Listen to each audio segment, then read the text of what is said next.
Actually, you know what? I'm not saying this is going to be a video, but if it's a video, hey YouTube. So, Linnea's gameplay, right? It's not as complicated as it looks, but it can seem that way. It's not like a Augusta level complicated, but even that's a case of once you play the character, yeah, she's not a must pull. I don't believe in the must pull. Her pull value though is like up here. She breaks the whole pushed thing. But to answer your question, I don't think she's as good as Carlotta. I still think Carlotta is the best unit in this game because nobody is as easy as Carlotta. And that's why I recommend Carlotta over, say, a Gian or an Augusta, or maybe not Cameli. Cameli's also kind of easy. Linnea can be as easy or as complicated as you want her to be. I know I've probably not played her to the best because I don't have a build. In fact, if I take you to my Linnea real quickly, I don't have my Linnea built because she's just come out like 2 days ago. Because I don't call her as a main DPS, but Linnea seems cool too. Yeah, so Linnea, I'm pretty sure you can play as both. Like I said, I can't test it yet because I don't have her built. But she has 2 different versions of Rupture. Or Strain out, we should say. With like the whole Tune Rupture Swift shifting and Tune Strain shifting. I don't know the difference yet. But I can't build her because, like I said, she's just come out like 2 days ago. And it's just a very busy period because it's the Christmas time. It's the holidays, prepping for New Year. But she is good, she is fun. More importantly, if we get off the bike real quick, I love the fact that this is not only free, but you can do this, you know, speed up. And the fact that it doesn't interrupt as well, you just go straight back into it. Like, I could jump, dash, go back into this. Gotta go fast. It's cool, it says it like Sonic the Hedgehog, which is fun. But yeah, she's a good character. I think pull value is insane, because Tune Break's going to be shielded heavily during this version. I'm pretty sure I already released a video about my initial impressions, but after finishing the story, I can honestly say my doubts have been shifted a little bit. And by shifted, I mean they aren't as, like, pronounced anymore. Also, this is dope as fuck. We're going to play Full Moon, Full Life. You know, great fucking song. I made this comparison earlier in the stream about how I think the bike is better than Flight just because of customization. But I'm only saying it's better because we're in La Haroy and we can't use Flight here.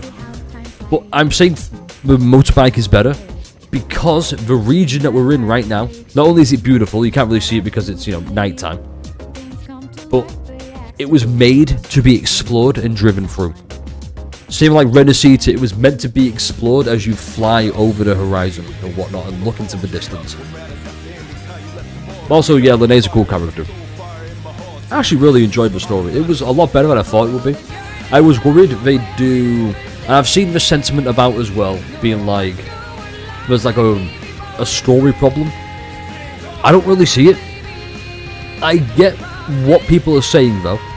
Like the companion quest, it felt like Linnea was kind of, and I've said it before as well earlier, like during the playthrough. It felt like she was being forced into the story when she didn't need to be forced into the story. Take Augusta in version 2.6. She felt natural in the story because it's about Septimon and this big event that happens that needs to be solved with the ruler of Septimon. So it makes sense why she's there. But we didn't force her in every single scene. She was just naturally in the scene she had to be in. And Linnea felt like that. I just wish that we got more of a natural feel to her. Because when she wasn't forced in, when it felt natural, I was like, okay, I want to learn more about Linnea. In fact, there was the whole cutscene where it goes about her past after she gets expelled. Spoilers, obviously. It should have been. That's probably going to have, you know, the title or whatever if it's a video. It's the whole. Okay, here's Linnea's backstory, but visualized We've already been told the backstory. We probably should have just had the visuals as we were being told. They didn't have to recap it. Because it was quite a short quest as well. But overall, it took about maybe 3 hours. It took long because I was fucking around exploring. Because this region, this map is impeccable. It is one of... It's only a small map. And you can't really fly all the way up here, which is kind of a shame. It's a small map, sure. There's a lot to explore. And we're going to probably, ease myself into that. But it's very, very exciting. I'm looking forward to it. When we met Carlotta as well, it was more natural. Exactly. So with 2.0, we got to Renacita for the first time. And Carlotta's in the story. She's prevalent throughout major parts of it. But she's not, forced there throughout all of it. Because we're meeting other characters. I think 2.0 was better than 3.0. Absolutely. 2.0 is without a doubt the best patch Wuthering Waves has had. And probably will have. But in terms of the story, we met more characters. For example, in 2.8, Cheese is heavily involved around Laharo's story. We heard developments off-screen, and we find about that after the fact. We meet Dr. Luke Harson. How do you want to say it? Like Dr. Luke, the playable character. We meet him before, and we go back to him again. And it gets the little... Which that too? Yeah, that too. But yeah, anyway, so we meet Dr. Luke, and it's a case of...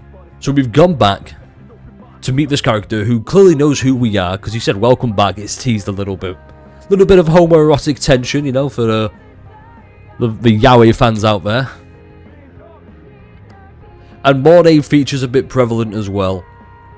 And it just feels like, they're really focusing on Lene, rather than Star Torch itself.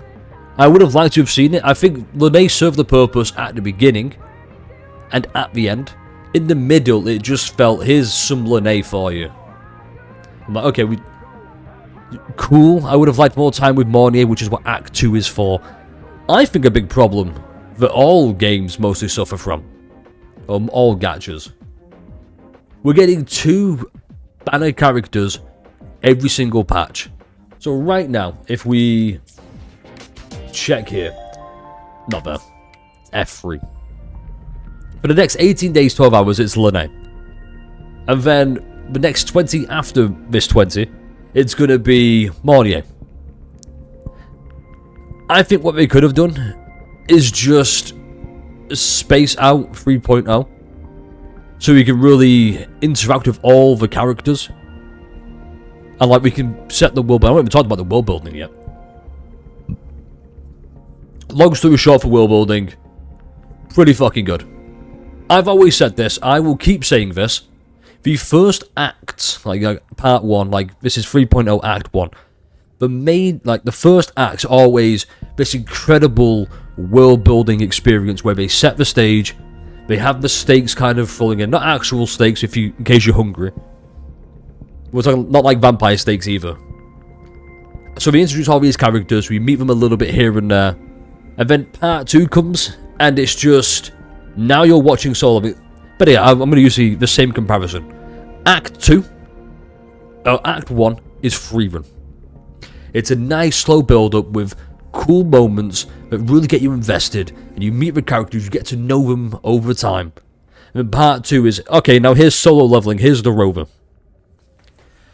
And speaking of the Rover... I've changed my way of thinking. I no longer think Rover is this womanizing Rizzler that he's made out to be. I made a joke before, and you were there as well, Denzel. You said, the Rizzler strikes again, and I'm thinking, imagine if, the Rover was, Heath Ledger. And prepare yourself for a really bad Heath Ledger Joker impression. Where he's just wanna know how I got these wives? That kind of thing is my father was a Chad and a womanizer, that kind of stuff. And it's just, Pepper's no, Rover, you can't riz these women. There's no laws against rizzing women, Batman. Batman is showkeeper in this by the way. But I can't do a good showkeeper impression.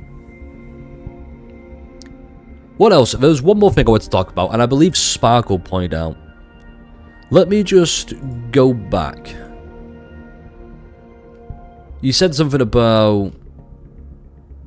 That was it. Would probably be smoother with only one 5-star per patch. Oh no, we already talked about that. It does get awkward trying to fit two, like, two companion quests into main stories. I don't mind the direction. I just think you can implement it better. Look at 2.5 as the prime example. We only had Fulova as the main banner character. And 2.5 is widely regarded as the best story in all of Renacita. Hands down. So it benefits from that. There's two more things I want to talk about. One, I can already kind of tell how the story is going to end. Now, if you've seen this before, this is darling in the Franks, okay? I highly recommend it, by the way.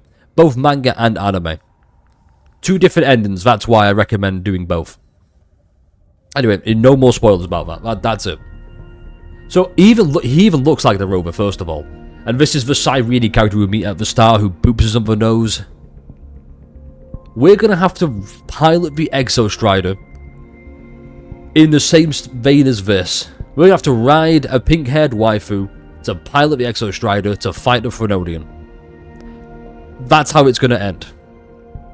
Let's just rip that band-aid off. And if it doesn't end like that, I'm going to be disappointed because this is a fucking fantastic way to end it, let's be honest. You can't deny this wouldn't be the hypest shit possible. I want to talk about how beautiful 3.0 is so far. Like, you look at these, I tried taking some good screenshots. This actually moves as well, which is incredible. There's more back here. Like, this is an in cutscene, by the way. This is like aspect ratioed. Like, let's talk about the aspect ratio. Holy fucking shit. It feels like it felt like a movie the whole time. Felt like watching an anime.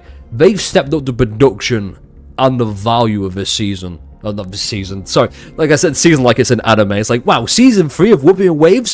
Whoa! It just feels that way. Like, even here, it's just all in-game cutscenes. And even the cutscenes were even better. We all saw the opening, right? And it's fucking incredible.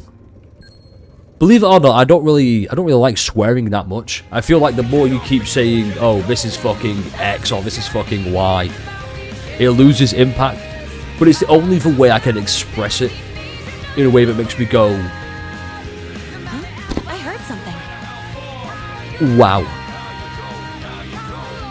It just... Even this. I spent all yesterday making... I was editing 2 videos. 2 Great Limbers videos. I recommend watching them. Wink. Little shameless self-promotion there. In case anyone hasn't already.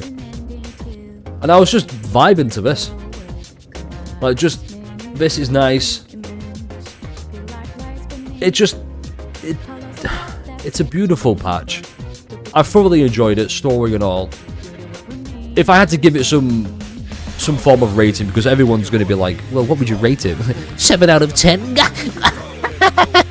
No, I wouldn't rate it 7 out of 10. I'd probably give it like... I'd probably give it an 8. An 8 out of 10. It has some flaws which I've gone over, but the flaws can be overlooked, and not in a turn your brain off kind of way. In the grand scheme of things, it doesn't affect the patch right now, or like the story right now. It's finding its feet still, and this is only Act 1. I think Act 2 is going to make or break it for me. If Act 2 goes the same way, like 2.4 to 2.7 went, where Act 1's this amazing start, Act 2 is just this let down hype fest aura farm moment, like wow, flashy cinematic style go boom. My expectations for 3.x will be lower. But right now, I'd say they're like middle of the ground.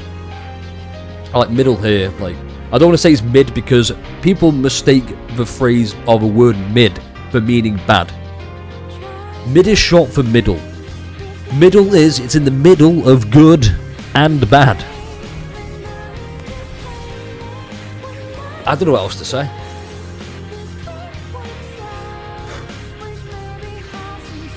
So good. Actually, no, I do have one more complaint. and it's just the lack there of Sonic music.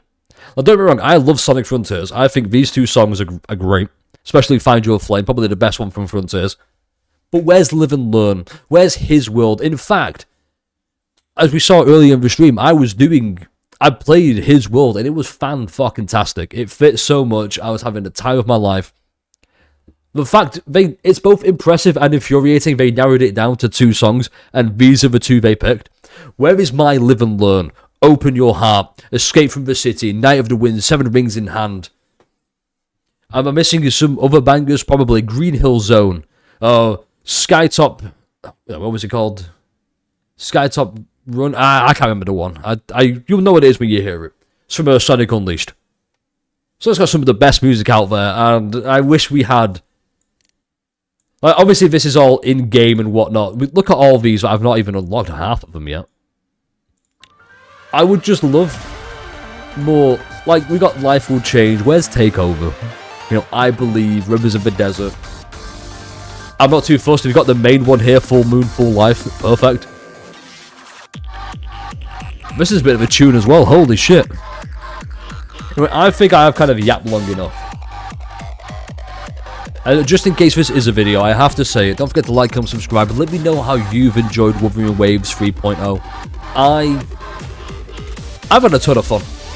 I'm hoping I'm going to keep having a ton of fun. The bike is so fun. I'm curious how they're going to optimize it in the future. Like, they've even got its own skill tree, actually. If we go back,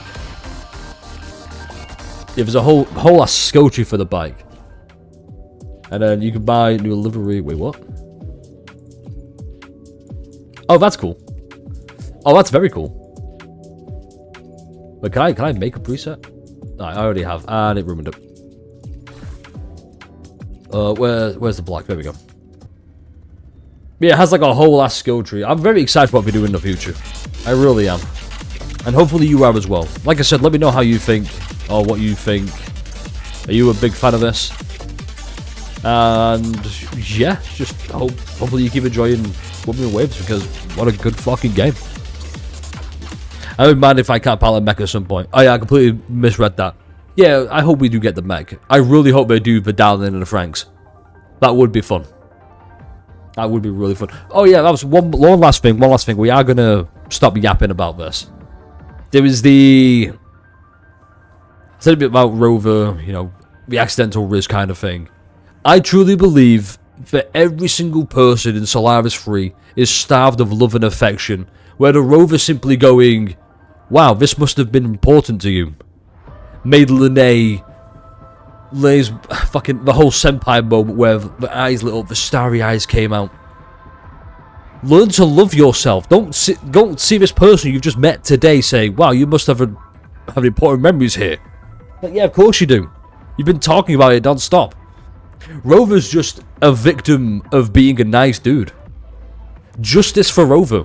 I want to change the narrative of this Rover is like some God-given Rizzler where everyone's bound to fall in love with him. Give the dude a break. He deserves love and affection himself, and not in a shallow sense where I'm going to use the Rover to feel fulfilled.